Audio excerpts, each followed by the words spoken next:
क्या पूछ लीजिएगा? हाँ ये अच्छा सवाल था, क्लैरिफाई होना चाहिए।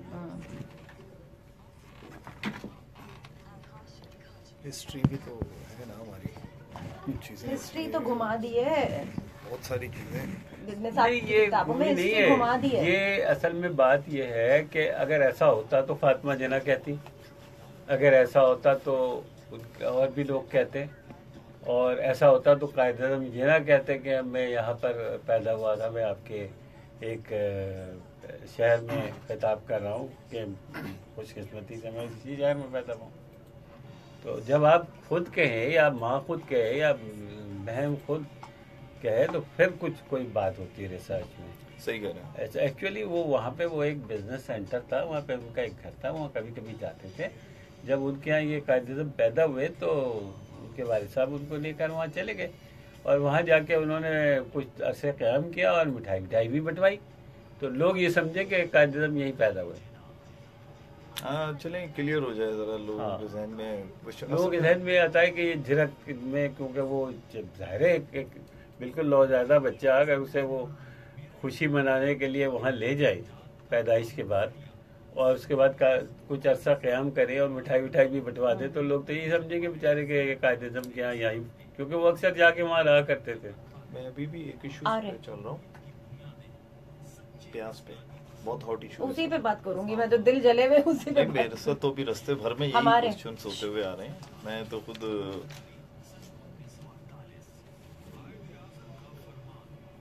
करें हार्ड आज के गोल्ड रेट्स कुछ यूं है। 1 तोला 24 कैरेट 52,650 रुपए, 10 ग्राम 24 कैरेट 45,128 रुपए, 10 ग्राम 22 कैरेट 41,367 रुपए।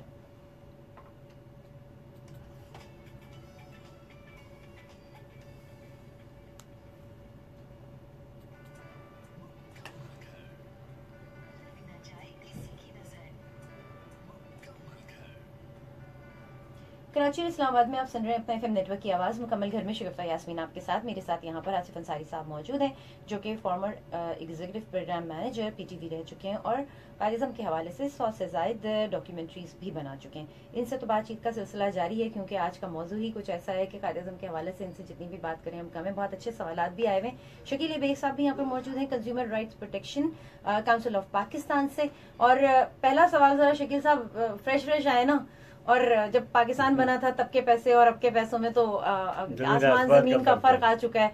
तो जरा सा शकील साहब की तरफ मैंने गर्दन घुमा ली है और ये तो बताएं प्याज को क्या हो गया। 100 रुपए किलो, उसमें लेने गई तो 4 प्याज, और अगर जरा से अगर जरा सी बड़ी कर दें तो मेरे ख्याल से 3 ही आएंगी। बहुत खुश नसीब हैं कि आपको 100 रुपए किलो प्याज मिला है। मैं अभी जब आ रहा था रास्ते में तो मुझे 2-3 टीवी चैनल्स को मैं अपना पेपर देता हुआ आ रहा था, बल्कि एक तो अभी मैंने यहाँ बैठ के ही पेपर दिया। बेसिकली प्याज 120 से 130 रुपए किलो बिक रही है और पोश एरियाज में, अगर मैं ज्यादा जो बड़े एरियाज हैं वहां अगर मैं बात करूं तो मुझे 150 से 180 रुपए की वो मिली। अभी मैं कमिश्नर कराची के जो एडिशनल कमिश्नर हैं जिनका काम है प्राइस कंट्रोल के लिए, जिनको हेड बनाया, उनसे भी मेरी ये बात हो रही थी। मैंने कहा अगर हम इस तरीके से माफियाज को आराम से छोड़ दिया करेंगे और उनके ऊपर ही छोड़ देंगे, वो जैसे चाहे हमारे साथ खेलें, हमारे पैसे के साथ जो खिलवाड़ करें, तो वो उनके पास एक बड़ी अच्छी मिसालें होती हैं कि वो एक एग्जाम्पल देने लग जाते हैं। देखें जी बराबर के मुल्क में तो वो चीज इतने की है, फलानी जगह इतने की नहीं है। ये मिसालें बिल्कुल बेकार है। देखिए बराबर के मुल्क में हो या किसी भी मुल्क में हो, अगर महंगाई बढ़ती है तो तनख्वाहें भी बढ़ती हैं, ठीक है। तो जब आपकी जो जितने लोग भी काम कर रहे हैं, अगर आप उनकी जो सैलरी है वो नहीं इंक्रीज हो रही, सिर्फ सामान के पैसे इंक्रीज होते चले जाएंगे, तो ये तो राइट नहीं हुआ ना। नहीं, पहली बात ये है कि चलें ये जो चूंकि ये ऐसी प्रोडक्ट है जो कि मैं ये समझता हूँ कि हमारे मुख्तलिफ जगहों पे चूंकि बारिशें हो रही थी, सैलाब था, ये वो बताते हैं हमें, क्योंकि तकरीबन कोई 1 हफ्ता पहले हम मार्केट विजिट भी हम करके आए थे।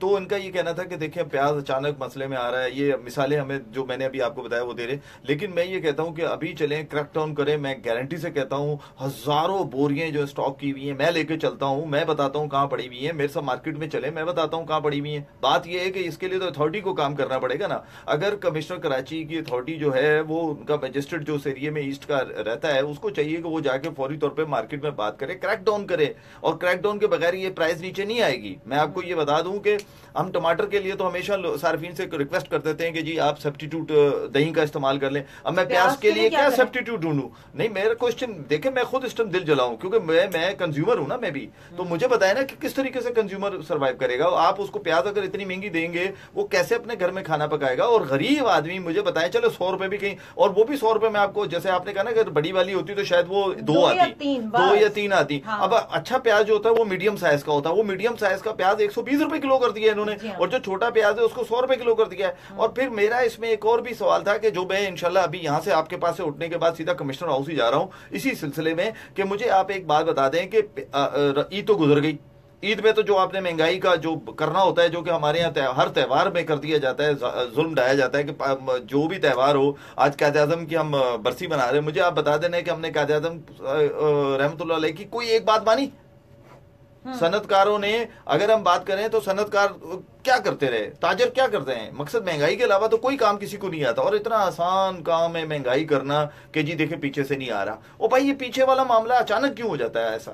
अच्छा, और दूसरी चीज ये है कि जहाँ तक बात है कि जब आप चीजों के पैसे बढ़ाते हैं तो वो लोग जो आपके घर में काम करने आ रहे होते हैं वो भी मुसीबत हमारे ऊपर ही डाल रहे होते हैं आके कि जी महंगाई हो गई तो आप हमारी तनख्वाह बढ़ा दें। अरे कहाँ से बढ़ा दें? अभी तो तुमको साल नहीं बढ़ गई होंगी ना। हाँ, बढ़ी ना जाए, यहाँ पे किसी की भी नहीं बढ़ती, जो सच्ची बात है, साल के बाद बढ़ती है। और काम के लिए जो खवातीन आती हैं, जाहिर गरीब लोग हैं ना, तो सरकार ने क्या सैलरी रखी है? सरकार की सैलरी क्या है? मैं सवाल तो ये ना कि सरकार ने 14,000 रुपए बताया, मुझे बताएं कि 14,000 में घर चला के दिखाया ना सरकार का एक आदमी। मुझे इलेक्ट्रिसिटी का बिल ही 14,000 का आ जाता है, 15,000 का नहीं, वो भी आता है। फिर दूसरी एक और चीज, मुझे बड़ा अफसोस होता है कहते वक्त कि सोचा नहीं जाता कि अगर चला जाऊं, अगर मैं कई मरतबा किताब, बल्कि बैठे हिस्ट्री के आप तो माशाल्लाह समझ कि पहले जो तनख्वाह होती थी वो एक निजाम बनाया जाता था कि सोने के हिसाब से, तोले के हिसाब से एक तनख्वाह का एक सिस्टम बना। वो कहाँ गया तोला? आप मुझे बताएं, 50,000 रुपए तोले पे सोना चला गया, सैलरी जो है ना वो क्वार्टर तोला भी नहीं है। देखिए कितने लोग हैं जो हमारे यहाँ कंज्यूमर सोसाइटी मजबूत नहीं है। असल में ये बात आपने बहुत अच्छी बात की अंसारी साहब कि कंज्यूमर सोसाइटी इसलिए मजबूत नहीं है कि कंज्यूमर ये नहीं समझता कि असल पावरफुल तो मैं हूं। देखे ना, जिसके पास पूरी दुनिया में जिसके पास पैसा होता है ताकतवर वो होता है, और कंज्यूमर की जेब में पैसा है लेकिन वो ताकतवर नहीं हो रहा। अच्छा, हम जहां ताकतवर करने की कोशिश करते हैं, अगर मिसाल के तौर पे हम किसी दुकान पे जाकर या किसी मॉल में जाकर या किसी जगह हम खड़े होते हैं तो हमें अफसोस उस वक्त होता है कि वो जो कंज्यूमर होता है जिसकी हम लड़ाई लड़ रहे होते हैं, वो कंज्यूमर उस दुकानदार के साथ मिल जाता है। नहीं जी, ये तो बड़ा गरीब आदमी है, नहीं जी ये तो बड़ा बेचारा बहुत अच्छा है, इसको तो मैं 30 साल से जानता हूँ, ये तो दूध वाला बहुत अच्छा दूध दे रहा है, तो भाई इसके दूध में मिलावट कैसे आ रही है, ये महंगा कैसे दे रहा है। लेकिन उस वक्त हम बड़े दिल बर्दाश्ता हो जाते हैं। लेकिन चूंकि हम पाकिस्तान में, हमने इस सोसाइटी के अंदर जो अपना रोल है वो हमने प्ले करना है, तो वो हम करते रहेंगे। लेकिन हम ये समझते हैं कि, और ये FM 107 को भी हम बड़ा क्रेडिट देते हैं कि कम से कम सारिफ की आवाज को बुलंद करने के लिए इस प्रोग्राम में बुलाया जाता है। इसी तरह टीवी चैनल्स हैं, और काफी, ये मैं नहीं कहता कि 15-20% लोगों में अवेयरनेस आई है, सोशल मीडिया ने ये अवेयरनेस दी है, चले बढ़ेगी इंशाल्लाह, बहुत उम्मीद है। इसकी चीज इस तरह से ले लेते हैं ना कि जब रमजान में कीमतें बढ़ी थी तो सोशल मीडिया के थ्रू एक एक्टिविटी चली और लोगों ने उसको बाइकआउट किया, तो पैसे वो नीचे आ गए थे। लेकिन मसला ये है कि चलो फ्रूट नहीं खाएंगे, फिर बात आके वहीं पे रुक जाती है, क्वेश्चन मार्क कि चलो फ्रूट नहीं खा रहे, लेकिन अब खाना कैसे पकाएं? प्याज के बगैर तो खाना ही नहीं पकता। तो ये चीज जो है वो बड़ी गौर तलब है, और इस पे जो है मैं मजीद बात करूंगी। अरे वो जुबैदा आपा से मैं वही सोच रहा था कि जुबैदा आपा से पूछे कि कौन सी गिज़ाएं ऐसी हैं जो इसमें कम से कम प्याज या बगैर चली गई। असल में मैं नीचे उनसे मुलाकात की, मैंने उनसे पूछा कि, तो वो कह लगी बेटा अभी तो मैं तो चली जा रही हूँ। तो मैंने कहा अच्छा फिर अब आप जाएं, फिर इंशाल्लाह क्या करें, वरना आपसे हम पूछते प्याज का कोई सब्स्टिट्यूट ही बता दें हमें। क्या मेरी लाहौर में पोस्टिंग थी तो उस जमाने में भी प्याज का मसला पैदा हुआ था। कैसे बनाएंगे प्याज के बगैर? मतलब वो नहीं बनेगा, ग्रेवी नहीं बनेगी। तो मैं देख रहा था कि रेडियो से प्रोग्राम हो रहे हैं कि ये गजा बनाए, इसमें तो प्याज भी नहीं लगती, इसमें प्याज कम लगती है। तो जुबैदा आपा से स्पेशल प्रोग्राम करवाया। एक चीज और मैं इसमें बता देता हूँ, ऑन एयर नहीं है ना शायद, मैं एक चीज थोड़ा सा आपको बता दूं कि प्याज जो है हम प्याज जो है उसमें मैं जो ब्राउन प्याज है उसमें जो मिक्सिंग की जाती है, पिछले दिनों हमने एक फैक्ट्री पे छापा मारा, तो उसमें हमने जब जाके देखी, जिसमें इलाके का मजिस्ट्रेट भी हमारे साथ था, तो पता है आपको उसमें ब्राउन प्याज की जगह एक वुड आती है, वुड लकड़ी होती है उसकी, वो उसका ब्राउन कलर की होती है, और उसको क्या करते हैं उसके बावजूद भी वो जो, क्योंकि वो ज्यादातर गंदी प्याज होती है, जो ब्राउन प्याज बना रहे हैं लोकली, जो बिल्कुल लोकल मैन्युफैक्चर मिक्सिंग, उसमें उस प्याज को जब मिक्स कर देते हैं तो वो वुड के जो पीसेस होते हैं वो उसके अंदर प्याज का हिस्सा बन जाते हैं। अच्छा। तो वो तो इस तरह का काम कर रहे हैं, लेकिन मेरा नहीं ख्याल खवातीन जो अपने शौहरों को इस तरह का प्याज खिलाएंगी कि जिससे खुदा ना खास्ता कोई नुकसान हो। लेकिन ये नुकसान अलबत्ता हमारे यहाँ हो रहा है, इस माशरे में ये सब कुछ हो रहा है। सही, यहाँ पर मैं ये कहूंगी इसीलिए आजकल की प्याज जो है ना वो गलती नहीं है, पहले दाल नहीं गलती थी, अब प्याज भी नहीं गलती। चले जी, चलिए ये अच्छा है कि कम से कम आप खातून हैं, आप इसमें हमें बेहतर साथ साथ बता भी रही हैं कि कौन सी प्याज गलती है कौन सी नहीं है। इसका हाँ भी नहीं गलती, मैं सही बता रही हूँ। आप उसको कितनी देर ही क्यों ना पका लें, आजकल की प्याज नहीं गल रही। मैंने तकरीबन 1 महीने से ये चीज चल रही है और मैंने पूछा भी था उससे कि इस प्याज के साथ मसला क्या है, ये गल क्यों नहीं रही। आज तक तो हमने सुना था दाल नहीं गलती। वो महंगी होने वाली थी ना तो उसने गलना बंद कर दिया था। हाँ, क्या जमाना था जब गरीब लोगों को लोग कहते थे कि प्याज रोटी इससे काम चला रहे हैं। नहीं, अभी भी मैं आपको एक अर्ज कर दूं कि मैं ये गरीब की गज़ा है। और आज भी मैं आपको सच्ची बता रहा हूँ कि कई लोग ऐसे हैं कि वो एक प्याज अपने घर में रखकर और एक रोटी लेकर खाना खाते हैं। गुर्बत का बहुत बुरा हाल है और ये गरीबों के साथ जाती है बेसिकली। जी हाँ, बिल्कुल बिल्कुल। ये भी होता था ना कि हमारे यहाँ दाल रोटी, गरीब लोगों के यहाँ दाल रोटी पे गुजारा कर रहे हैं। अब दालें कितनी महंगी हैं। हाँ, चले हम मजीद बात करेंगे और अपने लिसनर्स को बताते चलें कि यहाँ पर शकील बेग साहब मौजूद हैं, consumer right protection council of Pakistan से। उसके अलावा आसिफ अंसारी साहब मौजूद हैं, executive program manager PTV, former executive program manager PTV हैं और रह चुके हैं। और इसके अलावा कायद-ए-आज़म के हवाले से 100 से ज़ायद डॉक्यूमेंट्रीज भी बना चुके हैं। मजीद बात करेंगे, दोनों गेस्ट यहाँ पर मौजूद हैं। आप बात करना चाहें कॉल कीजिए, नंबर 111-11-107, कराची के बाहर से कॉल कर रहे हैं, 021 का कोड मिलाइए। शगुफ्ता यास्मीन मुकम्मल घर में आपके साथ और ये है अपना FM नेटवर्क की आवाज़।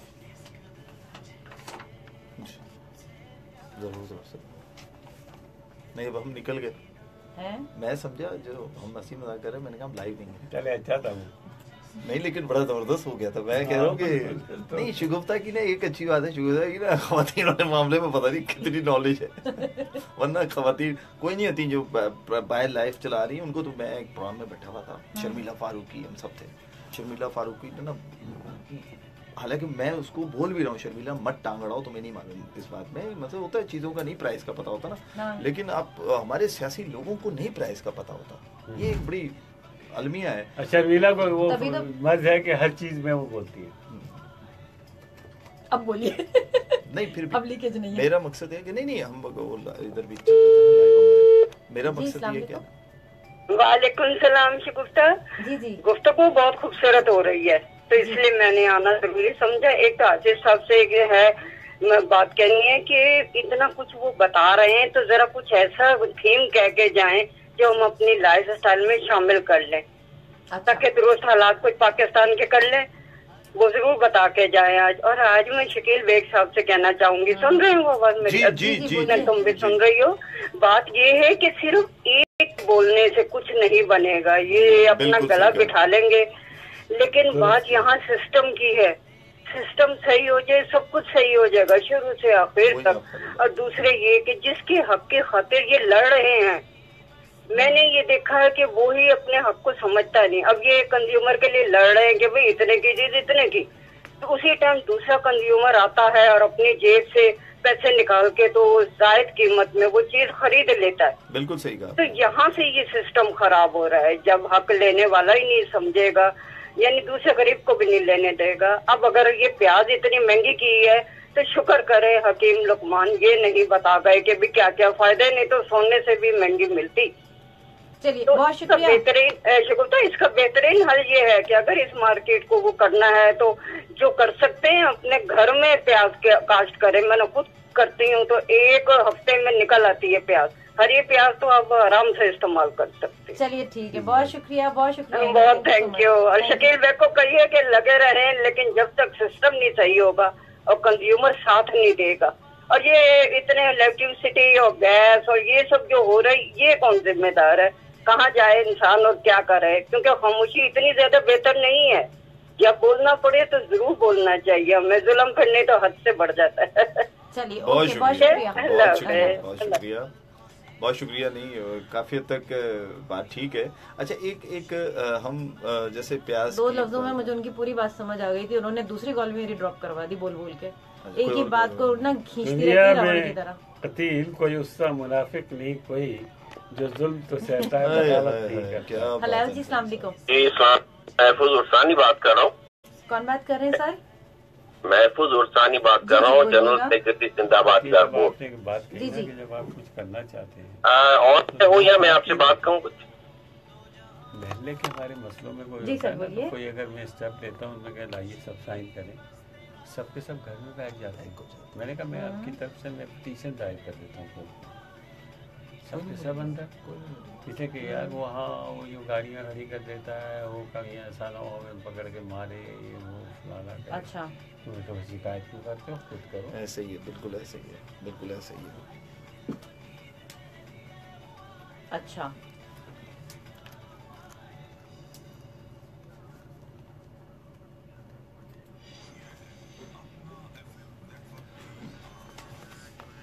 इस किस्म की सूरत होती है कि हुकूमत जो है वो जो इम्पोर्टर्स हैं उनको इजाजत दे देती है और इंडिया से प्याज आना शुरू हो जाता है। तो ये सारा तो इंडिया के काश्तकार को जो है मुंतकिल हो जाएगा। और इंडिया का जो प्याज जो वाघा बॉर्डर से आता है, जिसको हम बंद करवाना चाहते हैं, हम नहीं चाहते कि इंडिया से प्याज आए, क्योंकि यहाँ जो सिंध का और बलूचिस्तान का जो काश्तकार है उसको जो है वो यूँ समझे कि कुछ न कुछ इस सूरत हाल से यकीनन कुछ फायदा हो, लेकिन वो पिछले काफी सालों से कई फसलों में जो है वो बेनसाफ जो है पोजीशन खराब रही है। तो मैं समझता हूँ कि थोड़ा अगर तसल्ली सब्र कर लिया जाए, थोड़ा सा इस चीज को भी जो है देखा जाए कि हमारे लोकल जो यहाँ पे जो काश्तकार है या लोकल जो प्रोड्यूसर है उसको किस सूरत हाल में फायदा है। तो कंज्यूमर अपनी जगह पे, मगर मैं समझता हूँ कि आप इस पहलू को भी जरा चीज का जायजा ले लिया करें। महफूज साहब, आप शकील बेग बात कर रहा हूँ। आप बिल्कुल ठीक फरमा रहे हैं, इसमें कोई शक नहीं है। लेकिन इस वक्त जो स्टिल अगर मैं इंडिया की बात करूँ ना, तो इंडिया में प्याज की कीमत हमसे 3 गुना ज्यादा चली गई है। और उसकी पोजीशन ये है इंडिया की कि इस वक्त प्याज की वजह से उन्होंने तो प्राइवेट सिक्योरिटी गार्ड दुकानों पे बिठा लिए हैं, क्योंकि उनको खतरा ये है कि लोग उठा लेते हैं। तो लेकिन चूंकि पाकिस्तान है माशाल्लाह, आपने बिल्कुल ठीक बात की है, लेकिन हम कब तक देखें? ये बेसिकली ईद उल जुहा से पहले यानी कि ये था कि जनाब ये प्याज की जो कीमत है ये वापस बैक कर जाएगी। लेकिन आज ईद भी गुजर गई, ईद गुजरे को भी आज टाइम हो गया, लेकिन उसके बावजूद प्याज जो है ना वो नीचे नहीं आ रहा है। देखिए, प्याज इस वक्त जो होता है ना वो हमारे बलूचिस्तान से आ रहा है। जी बिल्कुल ऐसा ही है। और हमारा का जो प्याज है वो तकरीबन अक्टूबर के महीने से शुरू होता है, 15 अक्टूबर के अराउंड शुरू होता है। ठीक है। तो वो प्याज बिल्कुल तैयार और यकीनन उसकी बहुत कीमत जो है हो रही है। मगर ये है कि जैसे वो प्याज उतरना शुरू होगी तो अक्टूबर नवंबर से आप देखेंगे उसकी प्राइस की गिरना शुरू हो जाएगी। तो तब तक अगर इम्पोर्ट की जो सूरत हाल खोल दी जाती है ना, तो मैं सिर्फ ये कहता हूँ क्योंकि फिर बहुत सारी प्याज आ जाती है, ट्रेडर को भी नुकसान होता है, कहीं से भी आ जाए, चाहे दुबई से आ जाए, और इलाके से आ जाए। लेकिन कहने का मकसद ये है कि मैं अपने कंज्यूमर के अलावा अपने काश्तकार का भी ख्याल रखना चाहिए कि जिसके साथ जो है जिसकी अपने जो मैं समझता हूँ जो काश्तकार वो 50% से ज्यादा गरीब लोग हैं। लेकिन काश्तकार तो बेचारा फिर भी रुल रहा होता है महफूज साहब, काश्तकार के साथ तो हर तरफ से बेचारे के साथ ज्यादती होती है। बिल्कुल शकील साहब, लेकिन आप ये देखें कि अगर आप ज़र मुबादला खर्च करते हैं और अपने मुल्क को ज्यादा गरीब करते हैं, तो काश्तकार को फिर आप ये सोचते हैं कि मैं सब्सिडी दूं, इससे बेहतर ये है कि उसको जो मार्केट में अच्छी प्राइस मिल रही है तो उसको भी थोड़ा उस साइड पे जो है जाके और सपोर्ट करने की जरूरत है। मैं समझता हूँ इस किस्म की जो पॉलिसीज है पिछले 5-6 साल से आपको पता है कि जो ज़राअत है उसकी नेगेटिव ग्रोथ जारी है। हाँ। और बड़ा सीरियस कंसर्न है मुझे कि आगे चल के क्या होगा। बिल्कुल ठीक कह रहे हैं, बिल्कुल ठीक कह रहे हैं। नहीं महफूज साहब, आपने बहुत अच्छी बात की है और मैं एंड में अपना नंबर बताऊंगा, मेरा नंबर जरूर नोट कीजिएगा, फिर इंशाल्लाह आपसे बात करते हैं। मुझे अच्छा लगा आपसे बात करके, बहुत शुक्रिया। बहुत शुक्रिया, अल्लाह हाफ़िज़। आपको पता है कि बाग जो होता है ना, इसका फसलें होती हैं, ये ऑलरेडी आरती खरीद चुके होते हैं। हाँ, मुझे पता है। इस बेचारे को बोल रहे हैं कि नहीं है, आरती तो परचेस कर चुका होता है, सारी की सारी जितनी भी आपकी वो फसल होती है उसको देख चुका होता है, उसके पास होती है, हाँ वो एडवांस ले चुका होता है, वो कीमत मुकर्रर करके खरीद लेता है। उसको पता है कि 1 साल तक मैंने कितने की चीज बेचनी है। जैसे फलों के बाग भी बिल्कुल ऐसे ही होता है, सब्जियां भी ऐसी बिक जाती हैं। और इस वक्त सारा प्रेशर हमारा जो है ना वो बलूचिस्तान की तरफ है। वहाँ अभी थोड़ा सा पानी का भी इशू चल रहा है, बलूचिस्तान में पानी का इशू चल रहा है। टमाटर हमारा सारा वहाँ से आ रहा है, हमारा प्याज वहाँ से आ रहा है, इसके अलावा हमारा जो है ना ये केपी से आ रहा है, लेकिन उतनी नहीं है जितना बलूचिस्तान हमें पैदावार दे रहा है। और अगर मैं गोल टमाटर तो अब आते ही नहीं है, तो लंबे वाले कराची इस्लामाबाद में आप सुन रहे हैं अपना एफएम नेटवर्क की आवाज़। मुकम्मल घर में शगुफ्ता यास्मीन आपके साथ, मेरे साथ यहाँ पर आसिफ अंसारी साहब मौजूद हैं जो कि former executive program manager PTV रह चुके हैं और इसके अलावा 100 से ज़ायद कायदे के हवाले से डॉक्यूमेंट्रीज भी कर चुके हैं। अच्छा, और उनके साथ साथ यहाँ पर मौजूद है शकील बेग साहब जो कि consumer right protection council of Pakistan से हैं। हम बात कर रहे हैं कुछ प्याज की कीमतों के हवाले से और भी बहुत सारी चीज़ें हैं। तो एक चीज़ जो सामने हमारे आ रही है वो ये आ रही है कि कंज्यूमर में आपस में ही एक नहीं है ना, एक आदमी नहीं क़ुव्वत खरीद है, दूसरा जो है वो ले लेता है। वो एक कहना चाहिए एलीट क्लास का है, उसको परवाह ही नहीं है, उसको फिक्र ही नहीं है कि जी पैसे कितने बढ़ रहे हैं कितने नहीं बढ़ रहे हैं, तो वो आराम से बाय कर लेता है, जिसकी वजह से इतना ज़्यादा जो एक प्रॉब्लम है वो एक मिडिल क्लास और लोअर मिडिल क्लास को फेस करना पड़ रहा है। तो ये तो एक चीज़ हो गई। अच्छा, मजीद सवालात और भी हैं जो कि मैं शकील साहब से करूँगी। मैं आसिफ साहब आपसे जानना चाहूँगी, अनवर साहब की कॉल थी, उन्होंने कहा कायदे आज़म कहाँ पैदा हुए थे, इस चीज़ को थोड़ा सा वाजे कर दें क्योंकि कुछ किताबों में ये पढ़ाया जा रहा है कि कराची में पैदा हुए थे, क्या कहेंगे आप? कुछ किताबों में नहीं, लेकिन अक्सरियत जो किताबों की है या बल्कि सारी किताबों में कराची उनकी पैदाइश लिखी हुई है और उसकी रीजंस हैं। हाँ। देखिए, रिसर्च के मुझे झिरक बहुत पसंद है, मैं वहाँ गया भी हूँ और वो उस शहर को तरक्की मिलनी चाहिए जो उसका हक है, क्योंकि कायद-ए-आज़म के वालिद साहब जो थे उनका वो बिजनेस सेंटर हुआ करता था और वो वहाँ अक्सर जाके रहा करते थे। तो इसमें इस सिलसिले में ये हुआ कि कायद-ए-आज़म ने ये किया कि जब कायद-ए-आज़म पैदा हुए तो उनके वालिद साहब थोड़े अरसे के बाद, जब बच्चा नौज़ादा ही था ज़ाहिर है, तो वो उसको लेके वो झिरक गए और झिरक में जाके उन्होंने काफ़ी अर्सा क़याम किया और मिठाई भी तकसीम करवाई। तो बेचारे जो आम लोग थे वो ये समझे कि कायद-ए-आज़म की जो औलाद भी है वो यही झिरक में हुई है। अच्छा। तो रिसर्च के कुछ थोड़े से उसूल हैं।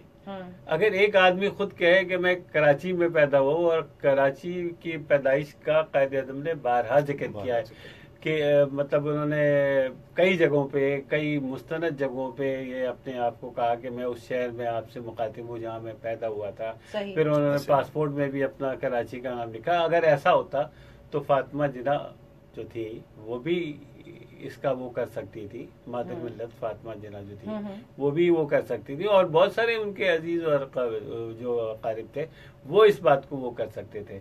लेकिन ये है कि ये तारीखी हकीकत है कि कायद-ए-आज़म जो है वो कराची में पैदा हुए थे और झिरक में उनके वालिद साहब का बिजनेस सेंटर था जो जहाँ अक्सर जाते रहते थे। अच्छा, सही, ठीक, बिल्कुल सही। अच्छा, दूसरी बात ये है कि आप कायद-ए-आज़म को सादिक और अमीन मानेंगी नहीं मानेंगी? कि कायद-ए-आज़म खुद कह रहे हैं और वो किस कदर, मैं एक वाकया और सुनाना चाहता हूँ कि 1935 से 1941 तक दिल्ली में मशहूर कमेंटेटर चिश्ती मुजाहिद को आप जानती है ना? जी। तो उनके वालिद साहब जो थे कायद-ए-आज़म के स्टेनोग्राफर थे, मुजाहिद हुसैन साहब। अच्छा। तो इन दोनों मुस्लिम लीग के चंदे बराह रास्त कायद-ए-आज़म के पास आते थे, वो मनी ऑर्डर की हर रसीद पर खुद दस्तखत करते थे। तो मुजाहिद हुसैन ने कायद-ए-आज़म से कहा कि सर, इस दर्द सरी से क्या फायदा, 1 रुपए की रसीद पर दस्तखत करने से आपको कितनी जहमत होती है? कायद-ए-आज़म ने मुजाहिद हुसैन को जवाब दिया, इसकी वजह यह है कि मुसलमान कौम चंदा जमा करने वालों में से बहुत बदजन है। मुसलमान जो हैं वो चंदा जमा करने वालों से बहुत बदजन है। मुसलमानों के अक्सर रहनुमा इस सिलसिले में बदनाम है। मैं नहीं चाहता कि ये बदजनी ऑल इंडिया मुस्लिम लीग के हिस्से में रवा रहे। अब मुस्लिम लीग की हुकूमत है और मुस्लिम लीग का वो ये है, वजीर आजम भी रह चुके हैं, उन्होंने कौम कर्ज सवारों, मुल्क सवारों की स्कीम्स भी दी, लेकिन आज तक उसका हिसाब लोगों के सामने नहीं आया कि वो कहाँ गई। ना वो कशकोल टूटा, बल्कि वो मजबूत से मजबूत तर होता जा रहा है। बल्कि उसमें जो सरकारी लोगों को जो चेक रिफंड हुए थे कि जी जो पैसे दिए थे ना, तो कहा गया था हम वापस करेंगे, कुछ लोगों के साथ ये कमिटमेंट है, वो आज तक वो चेक लेके घूम रहे हैं। कई टीवी प्रोग्राम्स में वो दिखाया गया, उनको आज तक गवर्नमेंट ने वापस नहीं किया। दूसरा हकीकत बात है कि देखें कायद-ए-आज़म ने कितनी खूबसूरत रीत डाली कि जनाब खुद रिसीव कर रहे हैं, कि ताकि कल को कोई ये ना कहे कि जनाब वाला कि हमारा पैसा कहाँ गया। यानी कि सादिक और अमीन होने की इससे अच्छी दलील कहीं नहीं मिलती। सही। और मुझे बहुत अफसोस हुआ कि किसी पाकिस्तान के वफाकी वजीर ने यह कहा कि कायद-ए-आज़म को भी कहा जा सकता है कि वो सादिक अमीन नहीं तो बस सही। चलिए हम मजीद बात करेंगे। एक दफ़ा फिर अपने लिसनर्स को बताते चलें कि हमारे साथ यहाँ पर आसिफ अंसारी साहब मौजूद हैं जो कि former executive program manager PTV रह चुके हैं, और इसके अलावा शकील ए बेग साहब भी मौजूद हैं कंज्यूमर राइट प्रोटेक्शन से, काउंसिल ऑफ पाकिस्तान से, और हम इनसे बात कर रहे हैं कंज्यूमर राइट के हवाले से। आजकल तो जो जोर है वो प्याज के ऊपर है, लेकिन प्याज के अलावा और भी सब्जियाँ महंगी हुई हुई हैं। सिर्फ प्याज ही नहीं महंगा हुआ, प्याज तो हद से निकल गया, लेकिन ये है कि और भी सब्जियां जो है वो बहुत प्याज महंगी हुई के हैं। अलावा भी कुछ इश्यूज हैं जो जी, थोड़ा सा है। मैं लोगों को बताना हाँ, चाह रहा हूँ कि वो लोगों को बताऊं मैं कि एक सबसे बड़ा इशू ये है कि हम थोड़ी देर में इस चीज को कंटिन्यू कर लें और अपने लिसनर्स को बताते चलें कि आप बिल्कुल बात कर सकते हैं। कॉल करने के लिए नंबर 1111-107, कराची के बाहर से कॉल करें, 021 का कोड मिलाइए। शुगुफ्ता यास्मीन मुकम्मल घर में आपके साथ, और ये है अपना FM नेटवर्क की आवाज। सबसे बड़ा इशू इस वक्त है। अच्छा, जब मैं ये बता दूं ना कि आप कॉल कर सकते हैं तो फिर उसके आगे बात नहीं कंटिन्यू किया कीजिए। वो होता ये है कि गाना चलाना ही चलाना है अब। अच्छा, अब जगह नहीं है आपके पास बोलने की। ठीक हो गया। तो ऑलरेडी हम 44